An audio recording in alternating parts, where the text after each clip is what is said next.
So let's recall what we have learned before. In the last session, we have discussed the reign of terror. The period from 1793 to 94 is referred to as the reign of terror. Robespierre, Maximilian Robespierre, the Jacobins government, followed the policy of severe control and punishment. And even his own supporters demanded for moderation, for some liberties. And finally, he was convicted by court in July 1794, means after a year, about a year, arrested and on the next day sent to the guillotine that he used to execute the people, to punish the people, and he himself became the victim of guillotine. So this is how the rule of Jacobins, reign of terror, ended up. Now let's see what happened after it. Who came to rule France?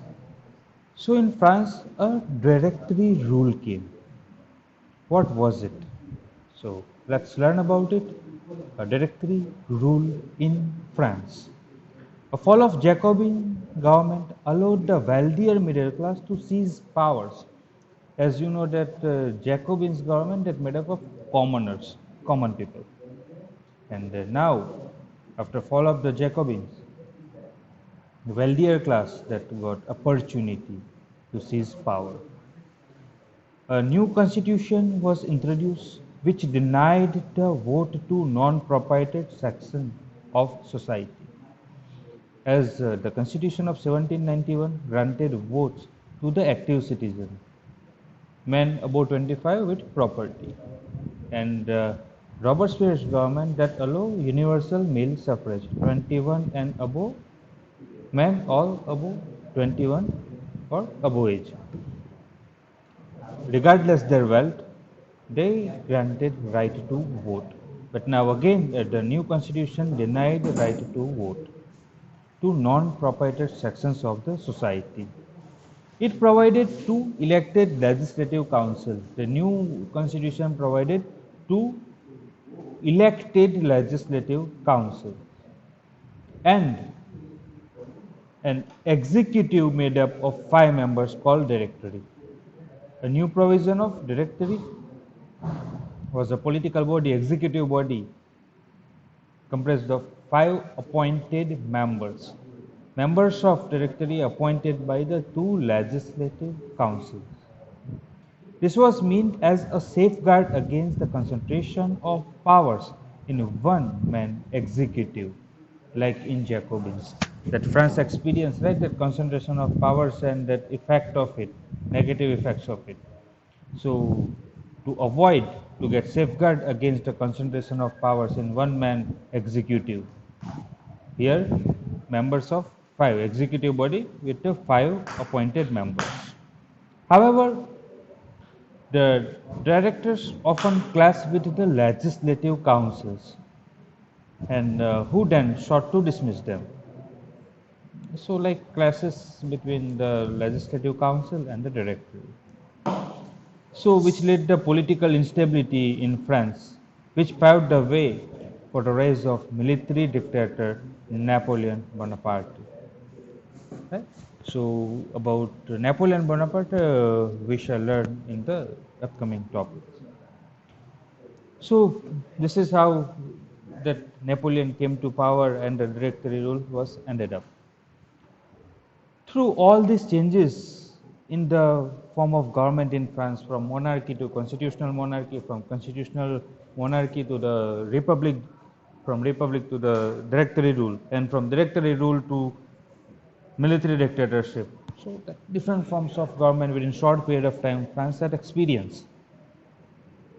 And apart from this, the ideas of freedom, ideas of equality before the law, fraternity remain inspiring ideas that motivated political movements not only in France but the rest of Europe.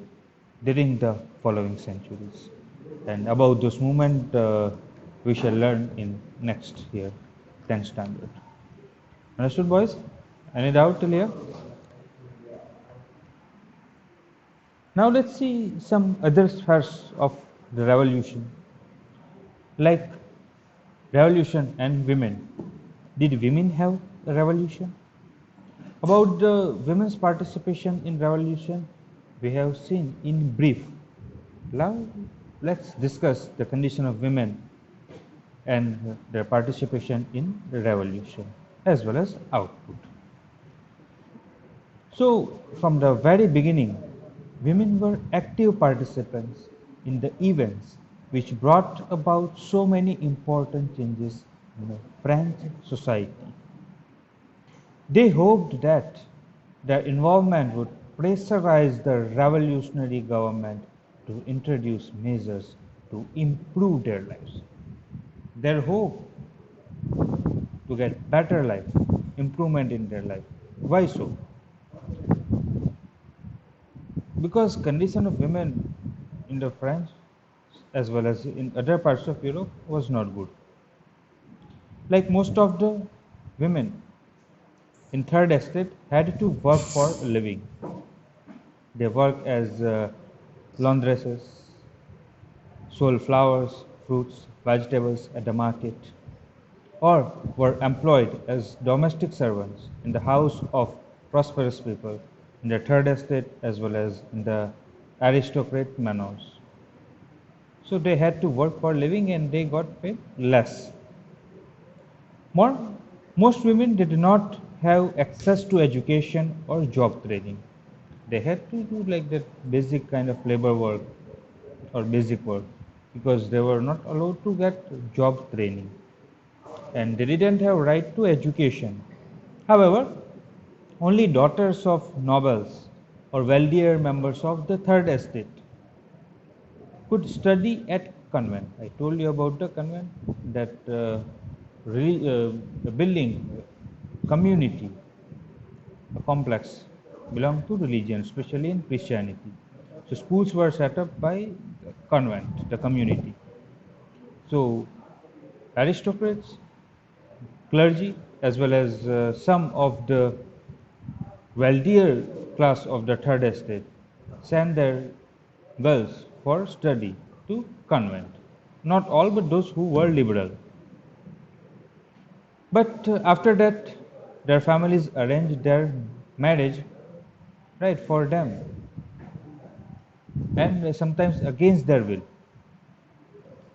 Working women had also care of their families, that is, cook, fetch water, queue up for bread, and look after the children. And when they work, sometimes they work similar to men, however, their wages were lower than those of men. So it was the condition of women in the France. But women wanted to bring change. Uh, they wanted improvement in their lives. In order to discuss and voice their interests, women started their own political clubs and newspapers. As we have discussed before, women set up their own political clubs and they published their own newspapers. And about 60 women's clubs came up in different French cities. The Society of Revolutionary and Republican Women was the most famous of them. On their main demands, one of their main demands was women enjoy the same political right as men. As women didn't have equal political rights as well as their social status was also lower than men. So one of their main demands was the women enjoy the same political rights as men. Women were disappointed that the Constitution of 1791 reduced them to passive citizens. They expected that equal political rights, but they were considered as the passive citizens. They demanded the right to vote. The demands of women, right to vote, to be elected to the assembly, and to be held political office, political power. Only then they felt their interest be represented in the new government. However, the revolutionary government introduced some of the changes. Let's see. In the early years, the revolutionary government did introduce laws that helped improve the lives of women. Together with the creation of the state schools, schooling was made compulsory for all girls. State had set up the schools and schooling for the girls became compulsory, not an optional but the compulsory. Their fathers, their parents, could no longer force them into marriage against their will. Before it was like that, their marriage were set up against their will. Not always, but sometimes even against their will. But now they got right. Their consent was required for marriage. More, marriage was made into a free contract, means entered freely. They could make contract freely as well as divorce was made legal and marriage came under civil law. So divorce was made legal and could be applied for both men and women. Women could now train for jobs, could become artists or run small businesses. So somehow condition of women improved. However, they didn't get equal political rights. Women's struggle for equal political rights, however, continued.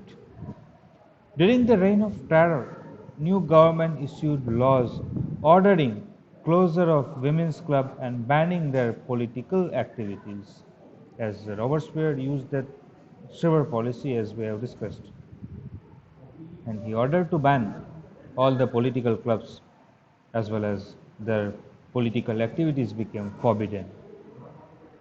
Many prominent women were arrested and number of them executed on guillotine. So it was the women's era during the French Revolution. Women's movement for voting rights and equal wages continued through the next 200 years in many countries of the world, not in the France but in the many countries of the world. The fight for the vote was carried out through an international suffrage movement during the late 19th and early 20th century. And the example of political activities of French women during the revolutionary years was kept alive as inspiring memories. And finally, in 1946, women in France won the right to vote. So this is all about the women and the revolution. The next topic we shall discuss in the next session.